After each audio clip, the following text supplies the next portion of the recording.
Small cars, motorcycles, scooters and commercial vehicles from 12% to 8%. SUVs from 30% to 24%. XUV car सस्ती होगी, mobile सस्ता होगा। अब हम लोग कार खाएंगे, मोबाइल पिएंगे। इन्होंने प्रयास तो किया है कि इसको पॉलिटिकल चुनावी इसको बजट बनाया जाए, लेकिन इससे कुछ इनको फायदा मिलने वाला नहीं है। बेरोजगार नौजवानों के लिए क्या है इसमें, किसानों के लिए क्या है, मजदूरों के लिए क्या है, कुछ नहीं है।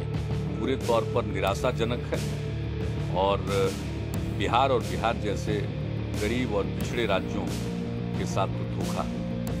I'm happy to announce that government has accepted the principle of one rank, one pension for the defense forces. महंगाई अभी भी है, लोगों की परेशानी अभी भी है। हमारे आंकड़े एनडीए सरकार से कहीं आगे।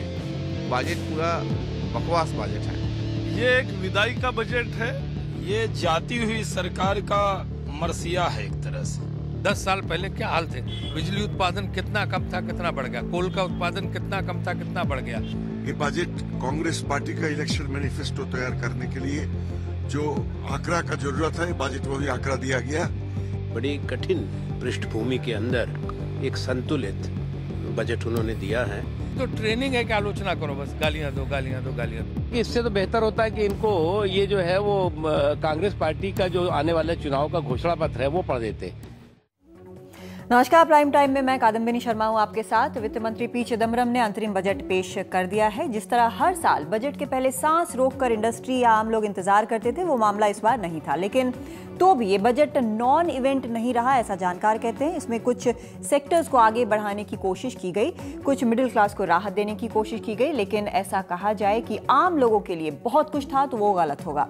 सरसरी नजर डालें तो ऑटो सेक्टर, कंज्यूमर ड्यूरेबल जैसे टीवी, फ्रिज, देसी, मोबाइल, साबुन सस्ते होंगे, एजुकेशन लोन पर छूट है और सेना में एक पद एक पेंशन की मांग की स्वीकृति सबसे बड़े कदम लगते हैं। लेकिन कहा यह जा रहा है कि ये एक चुनावी बजट है, लेकिन हालात देखकर ये लग रहा है कि जो किया गया है वो बहुत थोड़ा और बहुत देर से किया गया है। इससे कांग्रेस को चुनावों में फायदा हो ये कोई जरूरी नहीं, लेकिन ये भी समझना जरूरी है कि फायदा अगर ना भी हो तो भी कांग्रेस के गिरते ग्राफ को अगर थोड़ा भी रोक पाए तो पार्टी के लिए शायद काफी होगा। तो बजट में क्या कुछ है, किस तरह से इसको हम देखें और इसका राजनीतिक मतलब क्या है, इसे समझने की कोशिश करेंगे आज हम प्राइम टाइम में। आपको बता दें हमारे साथ खास मेहमान यहाँ पर मौजूद हैं।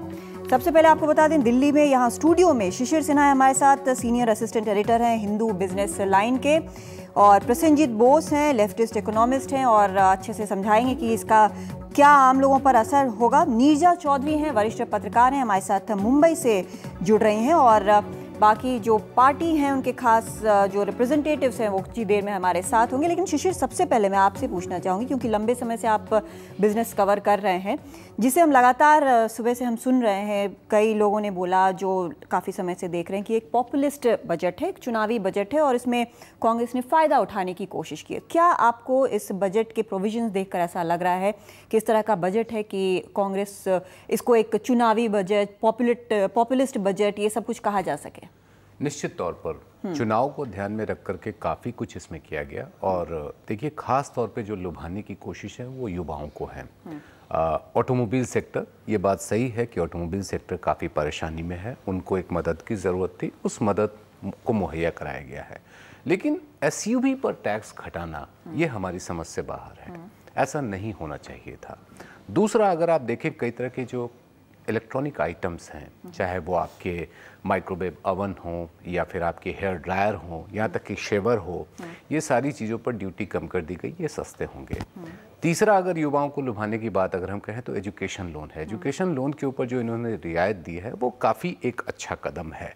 और 8 करोड़ 96 लाख, माफ़ कीजिएगा 8.96 लाख युवा जो हैं वो इससे फ़ायदे में रहेंगे। तो काफ़ी हद तक आपने उस सेगमेंट को लुभाने की कोशिश की है जिसकी वकालत हर फोरम पे कांग्रेस के नेता करते रहे। चाहे आप राहुल गांधी का भाषण सुने, चाहे वित्त मंत्री पी चिदम्बरम की बात सुने, सभी का एक ही मत था कि हमको युवाओं को लाना है। और आपने युवाओं को लुभाने के लिए इसमें सोप्स दे दिए।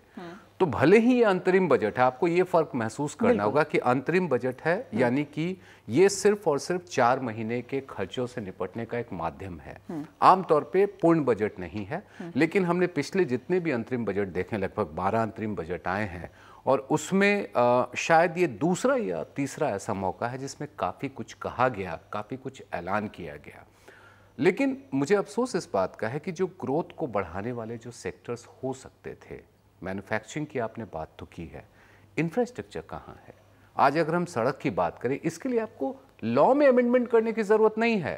परंपरा कहती है कि आप ऐसा कोई प्रावधान नहीं रखेंगे जिसके लिए आपको कानून में बदलाव करना पड़े। इंफ्रास्ट्रक्चर को बढ़ावा देना है, आप इसके ऊपर ध्यान देते।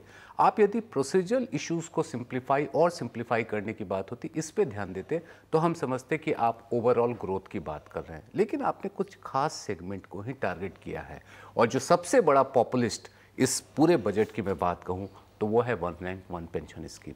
सालों से अटकी पड़ी थी, आज अचानक आपको याद आ गई और आपने उसको इंट्रोड्यूस कर दिया। तो काफ़ी हद तक ये चुनावी बजट है, लेकिन हाँ, एक बात मैं ज़रूर कहूँगा कि बहुत ही तरकीब से बनाई गई बजट है।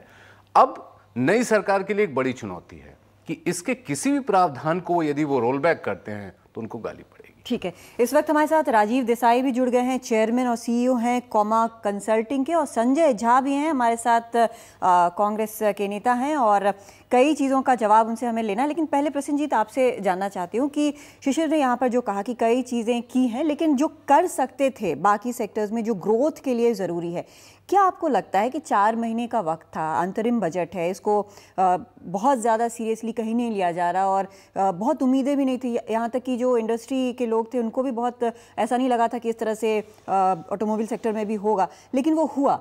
लेकिन क्या ये सही है उम्मीद करना कि इस 4 महीने में बाकी जो ग्रोथ फैक्टर्स हैं उस पर भी वित्त मंत्री ध्यान देते? नहीं, मुझे नहीं लगता है कि किसी का भी बहुत ज़्यादा कोई उम्मीद था, क्योंकि ये अंतरिम बजट है, ये वोट ऑन अकाउंट है, इसमें कोई मेजर कानूनी बदलाव नहीं हो सकता है। ऐसा कोई खर्चे का ऐलान नहीं हो सकता है जो अगले सरकार के ऊपर बहुत बड़ा कोई बोझ बन जाए। तो अंतरिम बजट में बहुत ज़्यादा उम्मीद किसी का भी नहीं रहता है। लेकिन मैं 2-3 मुद्दों पे जो है आपका वो ध्यान आकर्षित करना चाहता हूँ। पहला चीज़ तो ये है कि ये बजट जिस तरीके से चिदम्बरम जी ने रखा भी आज, तो वो पूरा 10 साल का यूपीए सरकार का एक लेखा जोखा उन्होंने पेश किया। तो हमको भी चाहिए 10 साल का यूपीए सरकार का जो लेखा जोखा उन्होंने पेश किया उस पर भी हम चर्चा जो है करें, सिर्फ अंतरिम बजट पे हम ना करें। तो उन्होंने जो मुझे जो लग रहा है, उन्होंने 2 किस्म के चीज़ पे उन्होंने दावा किया कि सरकार अच्छा किया है। एक वो बोल रहे हैं कि जो एवरेज है पूरा 10 साल का वो एनडीए से बेहतर है। ये सही बात है। एवरेज में अगर आप देखेंगे ग्रोथ रेट के हिसाब से यूपीए सरकार का एवरेज ग्रोथ रेट बेटर है एनडीए से। अब प्रॉब्लम ये है कि आज ग्रोथ रेट 5% है। मेरा आज नौकरी नहीं मिल रही है, ये युवा वर्ग की बात कर रहे थे, तो युवा वर्ग को आज कोई नौकरियां नहीं मिल रही है। अब 10 साल पहले मिल रही थी, इसके बेसिस पे जो आज युवा वर्ग जो है उनको वोट नहीं देने जा रहा है। ठीक है। दूसरा चीज जो चिदम्बरम जी और कांग्रेस पार्टी ने लगातार जिस चीज को नजरअंदाज किया वो महंगाई का मसला है। महंगाई जो है पिछले खास करके यूपीए 2 के समय जिस तरीके से बढ़ी है, ये आज़ादी के बाद अब अगर देखेंगे तो ये सबसे ज़्यादा लंबा अरसा रहा है जहाँ डबल डिजिट में जो है फूड इन्फ्लेशन और रिटेल इन्फ्लेशन जो है रहा है। ठीक है। तो मैं समझता हूँ कि सरकार का सबसे बड़ा कमजोरी आप कहिए या वो फेल किए हैं जहाँ पे, वो ये महंगाई को रोकने के लिए। उसके बारे में चिदम्बरम जी बहुत ज़्यादा कॉम्प्लेसेंसी जो है दिखा रहे हैं। वो बोल रहे हैं 1 महीने पहले जितना थोड़ा सा कम हुआ महंगाई का दर जो है, उसके तहत वो बोल रहा है महंगाई कम हो रही है। ऐसा कोई बात नहीं, महंगाई बहुत गति से, तीव्र गति से पिछले दिनों में बढ़ी है।